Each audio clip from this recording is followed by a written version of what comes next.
High school sweethearts Celeste and Jesse are inseparable, even when they're on the verge of divorce. When they start dating other people, the complexity of their situation gets highlighted. Celeste and Jesse meet at a very young age, fall in love, and get married, dreaming of their happily ever after. They love spending time with each other and vibe on a different level. They're there for each other in the tough moments too and enjoy the same kind of music. As they sing in the car at the top of their voices, Celeste gets an important work call. He is still very jumpy when she starts giving a soundbite to the Los Angeles Times. While she explains which trends are likely to see a spike in the market that year, Jesse lights a cigarette. She throws it away and reminds him they're not smoking anymore. They tickle each other playfully, and after she's back from some work, he pretends to be on an important call. While she thinks it's about the magazine job he applied for, his serious discussion is actually about surfing in Malibu. He hasn't received a callback from the illustration job, and doesn't seem interested either. He's working to display his art and knows these things take time. He drops her home before going for surfing, but she reminds him to shower before their dinner with Beth and Tucker. They discuss bands for their upcoming wedding, and Beth has already found the perfect one.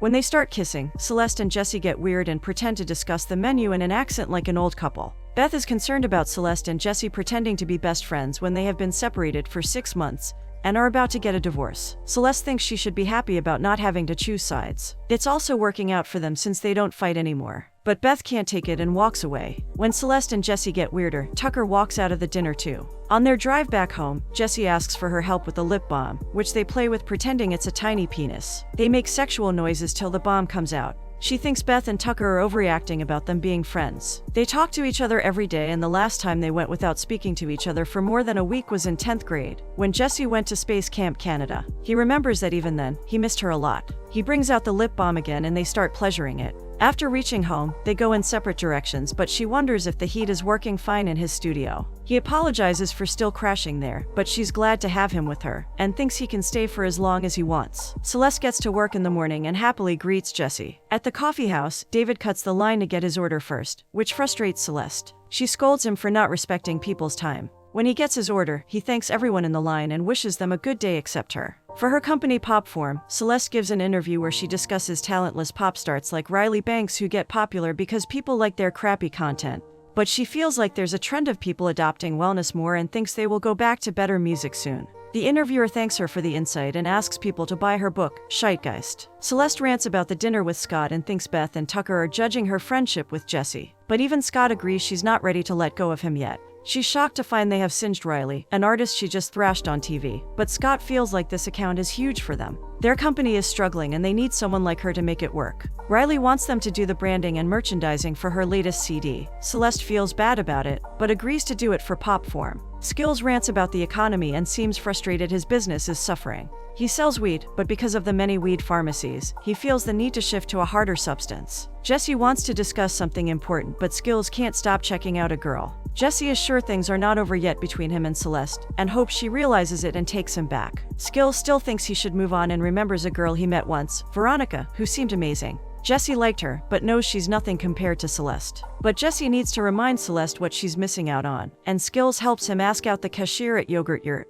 She has seen him with his wife, but when he clarifies they're separated, she agrees to go out with him. Beth feels bad about how she acted at dinner the other day, but thinks it's stupid Jesse and Celeste are not together since they're such good friends. Celeste loves Jesse, but she is tired of him not having ambitions, and wants the father of her child to be someone who can afford a living. Since Jesse is still staying in her guest house, Beth thinks she's breaking his heart slowly. Celeste comes to check on Jesse when he's watching the Beijing Olympics again and crying, because Matthias's wife passed away in a car accident last year. She asks if he has finished the artwork for her business, but he's still working on it. He wants to share something important and confesses that he's going on a date that night with the yogurt girl, and wants to date other people. Celeste thinks it's amazing he's putting himself out there and feels very proud. The yogurt girl keeps talking about how hard it is to find a stable job, and with a smile plastered on his face, Jesse claims to understand the situation. That night, Celeste hears her coming back with Jesse but chooses to ignore it. She's trying to see what Jesse is up to the next morning, but there's no sign of him. She tries to listen to Riley's album, but it seems like torture. At the bookstore, she tries to find her book in the new releases section, but finds some copies inside somewhere. Beth thinks she's stealing her own books, but Celeste wants to rearrange them and put some copies in the employee picks section.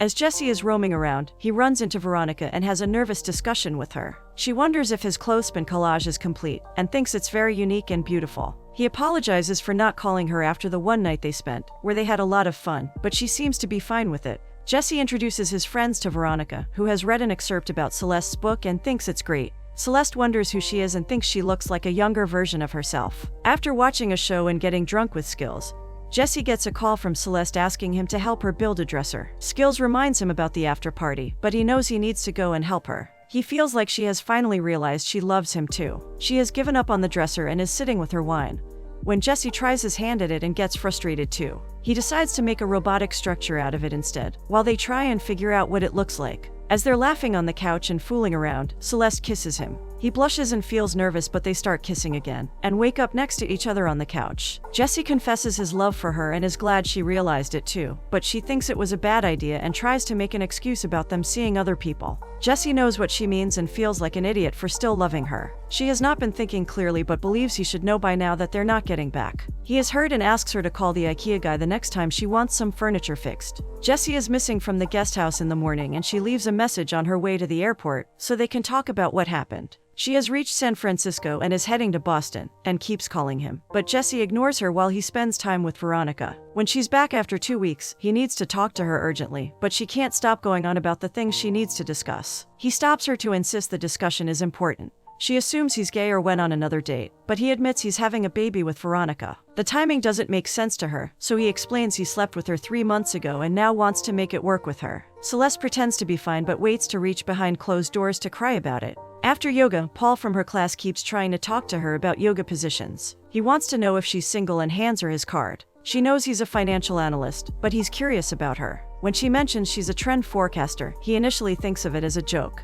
But she already has a good read on him and knows he has made lifestyle choices based on what seems better for his business and guesses he does yoga since he needs something spiritual at this point in his life. Celeste missed their New York call and other work for the company, but she casually informs Scott about Jesse having a baby. Scott feels very bad for her and knows this is a very serious situation, but she just jokes about how good it is he found someone to have a baby with, since she didn't want to. She thinks it's fine since she doesn't love him anymore, and is also going on a date that night. Scott hopes the date will help her deal with some human emotions. On her date with Max, Celeste keeps talking about herself and doesn't stop till she notices Jesse, and makes a big deal about her ex being there. She even suggests Max should leave, and when Jesse comes over to say hi, she nervously explains they're on a date. He wants them to try a special dish there, which Max has also ordered, and they even bond over the Lakers game Jesse is watching alone that night. When he leaves, Max thinks he was very cool, but Celeste seems even more nervous and weird. She asks him about when they can meet again, but he feels she needs more time to get over her divorce. He understands since he was divorced too, but this offends Celeste and she claims he's just not a good match for her. Celeste starts running and keeps going on till she reaches Beth, completely drenched in sweat. She ran over 13 miles from her house since she wanted to clear her head. She discusses how hard it is to handle Riley's account, but Beth wants to know if she has spoken to Jesse. She tries to insult him, but Beth has seen him and Veronica together, and feels she is quite simple and elegant. Celeste is sure she's dumb and wants to bitch about her, which makes Beth wonder if she's not over Jesse yet. Celeste refuses to admit that and shares that she has a date that night with the Gap model Rupert Bates. They discuss how hot and young he is and is filming a movie that's supposed to be huge. Rupert sings for Celeste and admits he wrote it for his mother. He knows Skills, who set them up, since he sells him weed. He calls her the special one when he looks at her and tries to kiss her, but she makes some excuse to get out of there instantly when it gets weird. Riley walks into the bathroom with Savannah where Celeste is hiding and discuss how bad the interiors of that place are. Celeste comes out to introduce herself when Riley is still wondering why she is breaking out, and thinks she should change her skin regime. When Celeste points out that she means regimen, since regime is a system of government, she calls her Scrabble. At their meeting, Celeste looks at her phone and laughs at Riley. But Celeste has some ideas for logos and is trying to figure out what works best for their brand. Scott and Celeste make fun of her date with the model and wonder why no one has any intellect anymore. He remembers she doesn't know Nick Moran yet, the photographer, and thinks he can introduce them. Jesse looks up baby items and finds one that Tucker explains is a child carrier, since he attends a lot of baby showers with Beth. Jesse asks Skills about Celeste, and he shares how she's smoking a lot more now. He is just overwhelmed with the baby items and is coming to terms with the fact that he's having a kid. At their date, Nick shares a story about how he had to stand in his own pee for almost a day to get a perfect shot of Gaddafi. She has already seen it and is a huge fan, so she loves being with him. They've missed their dinner reservations, and he makes her laugh by trying to shout at the restaurant from the terrace. When he starts kissing her, she thinks she hasn't felt that way in a long time. But when he starts touching himself and asks her to watch, she feels bad about another date going wrong. Celeste finally agrees to meet Jesse at a vegan place he has chosen. She finally shows up and claims to be very busy with work. She wants coffee, but they only have herbal alternatives.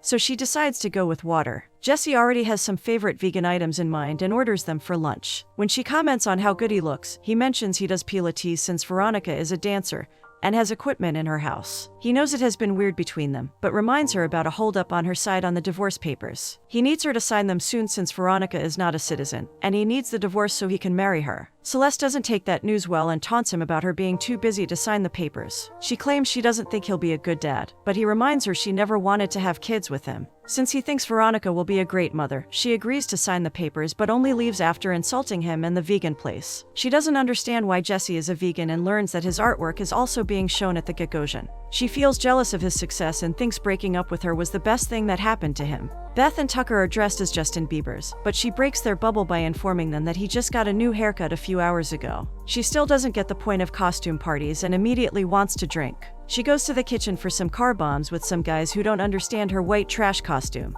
She meets Paul from yoga, who loves her costume and claims to be a serial killer himself. He thinks she was right about him with the analysis she made. She asks if he smokes and takes him out. He admits he only goes to yoga to meet girls and asks what's happening between them. She explains that her husband of 6 years wants a divorce to marry a woman he barely knows. She's sure he's lost and is doing everything wrong. Paul observes how she wants to be right more than happy, but she feels she has accepted that people always let you down. Celeste is going through Jessie's stuff and decides to drop off a box at his place. After dropping it off, she decides to keep one diary and even gets curious about their trash can. Veronica and Jessie are driving home quietly, and she just knows he'll be a good dad. Celeste starts going through the baby items in the trash and feels like they're very expensive purchases for him. But she also drops her bracelet in it and tries to search for it. After discussing each other's middle names, Jessie and Veronica arrive home to find Celeste coming out of their trash can. She claims her bracelet somehow fell into it. He properly introduces her to Veronica, and she politely compliments her about her sweater. Veronica asks her to join them for tea, but Celeste claims she's late and leaves. Skills brings her more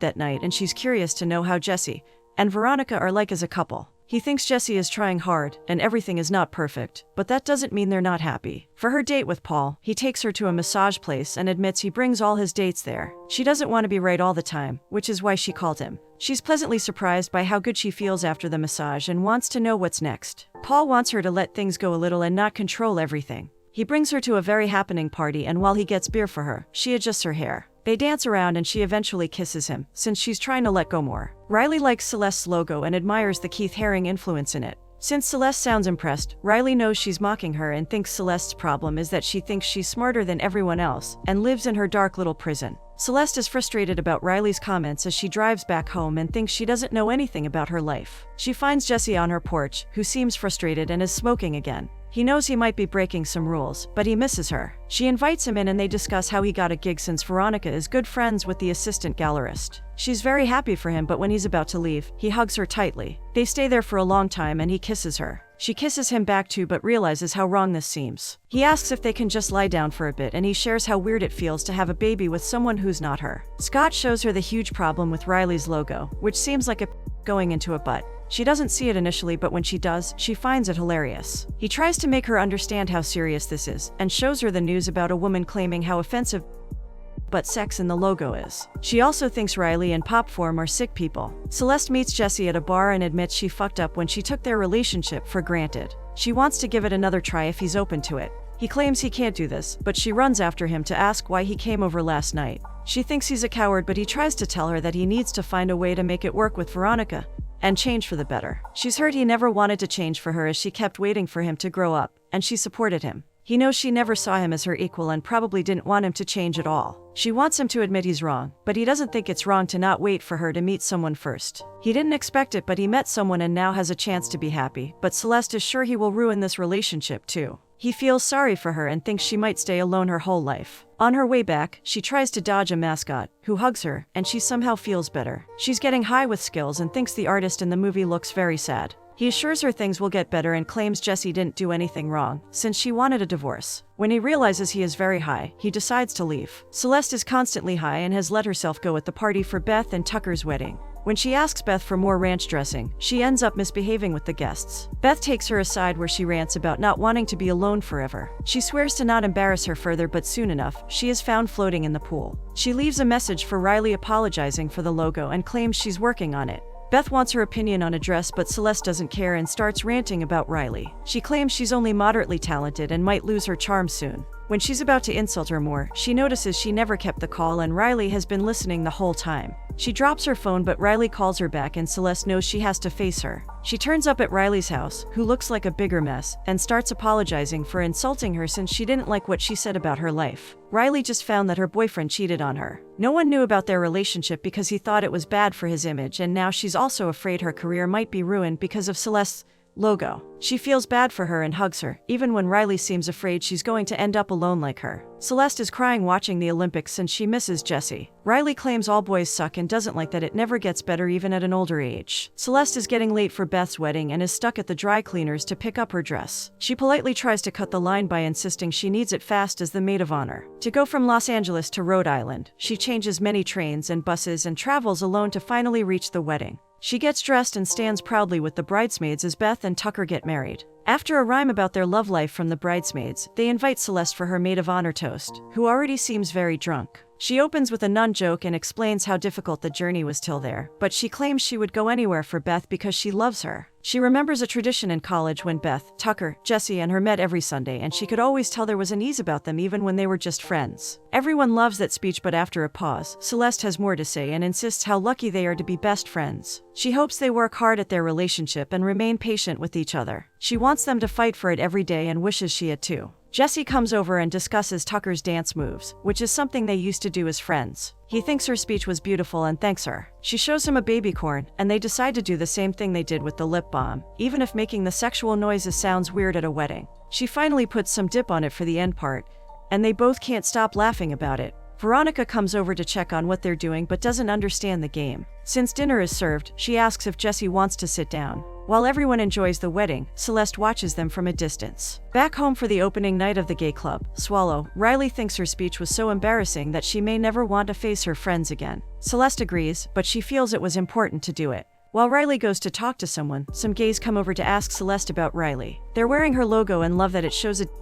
Claim it has become very popular with the gays. Celeste is excited about Riley having a huge gay fan base and feels like she could be the next Lady Gaga at this rate. As she plays Scrabble with Paul, she keeps fighting with him about the words. Meanwhile, Jesse and Veronica start showing up for their doctor's appointments. Riley recently saw a trans woman dressed like her, which is a huge compliment. They come across Rupert, who is upset Celeste didn't call him back. But she introduces him to Riley, and turns out they're both fans of each other. She's out for karaoke with Paul and they seem to be having fun, till she realizes something and claims she can't do this with him. She knows she needs to be alone during her divorce, and he respects that. He still asks her to call him when she's ready. While signing the divorce papers, Celeste teases Jesse about getting an organic tie while he replies with a joke about finding it in her trash, which makes them both laugh. They decide to celebrate their divorce and walk around discussing random things. She asks him to not feel low about it, but he claims she was right all along about him not knowing what he's doing. She asks if he loves Veronica, and when she finds out he does, she thinks it's worth fighting for. She starts crying too but assures him she wants him to be happy. He kisses her one last time and tells her he loves her before walking away. He comes back again since he realizes he should walk her to her car. After a while, she leaves a message for Paul claiming that she's finally ready to beat him at Scrabble. At the store, someone cuts the line ahead of her but she decides to not say anything.